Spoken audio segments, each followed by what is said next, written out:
तो इसराइल के बारे में कहा जाता है कि इसराइल को भगवान से ज्यादा आयरन डोम डिफेंस सिस्टम के ऊपर भरोसा है। भगवान उनकी रक्षा करने के लिए पहुंचे या फिर ना पहुंचे, पर लेकिन आयरन डोम डिफेंस सिस्टम उनकी 99% एक्यूरेसी के साथ सेफ्टी करता है, चाहे वो कोई भी मिसाइल हो दुनिया की या फिर कोई भी ड्रोन। और ये वही आयरन डोम डिफेंस सिस्टम है जो कि कोई भी मुस्लिम देश इसराइल के एक भी लोगों का बाल भी बांका नहीं कर सकता। अगर हम एंटी मिसाइल या फिर एंटी ड्रोन डिफेंस सिस्टम की बात करें तो इसराइल नंबर 1 पे आता है। और भारत के साथ तो इसराइल के बहुत ही करीबी संबंध है, जब इसराइल की मदद करनी होती है तो भारत उसके साथ आता है, और जब भारत को जरूरत होती है तो भारत की इसराइल सबसे ज्यादा मदद करता है। और अगर हम बात करें पिछले 8-10 सालों की, तो इन टाइम पे बहुत ही ज़्यादा जो संबंध है भारत और इसराइल के वो बहुत ही ज़्यादा गहरे हुए हैं। और आज के टाइम पे भारत को एंटी ड्रोन डिफेंस सिस्टम की सख्त ज़रूरत है, और ये डिफेंस सिस्टम दुश्मन देश के ड्रोन को गिराने के लिए बहुत ही ज़्यादा कारगर साबित होता है। और हाल ही में पाकिस्तान इंटरनेशनल बॉर्डर के ऊपर अपनी ड्रोन्स की मदद से इंडिया के अंदर इन्फिल्ट्रेट करता है ड्रग्स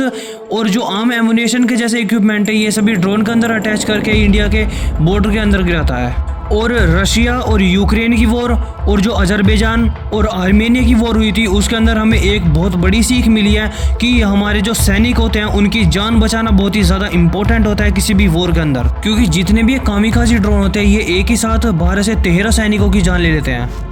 कामिकाज़ी ड्रोन आज के टाइम पे इतने ज़्यादा एडवांस हो चुके हैं कि ये सभी फाइटर जेट और यहाँ तक तो टैंकों को भी निशाना बना लेते हैं। और इसीलिए आज के टाइम पे बहुत ही हाई टेक और बहुत ही ज़्यादा advance anti drone air defence system होना बहुत ज़्यादा ज़रूरी है।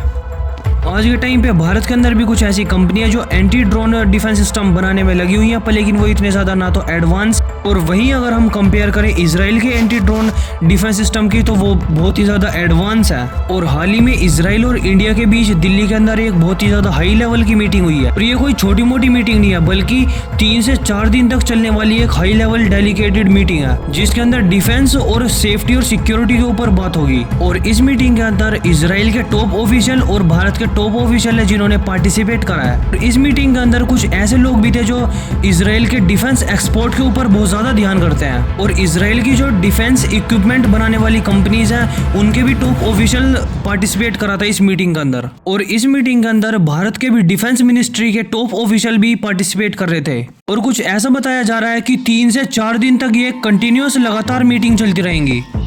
इस मीटिंग के अंदर सबसे ज़्यादा ध्यान दिया गया है कि जितने भी इसराइल की टॉप कंपनीज हैं जो डिफेंस एक्सपोर्ट करती हैं उन सभी कंपनीज को इंडिया के अंदर बुलाओ और मेड इन इंडिया के तहत ही डिफेंस बनाओ इंडिया के अंदर,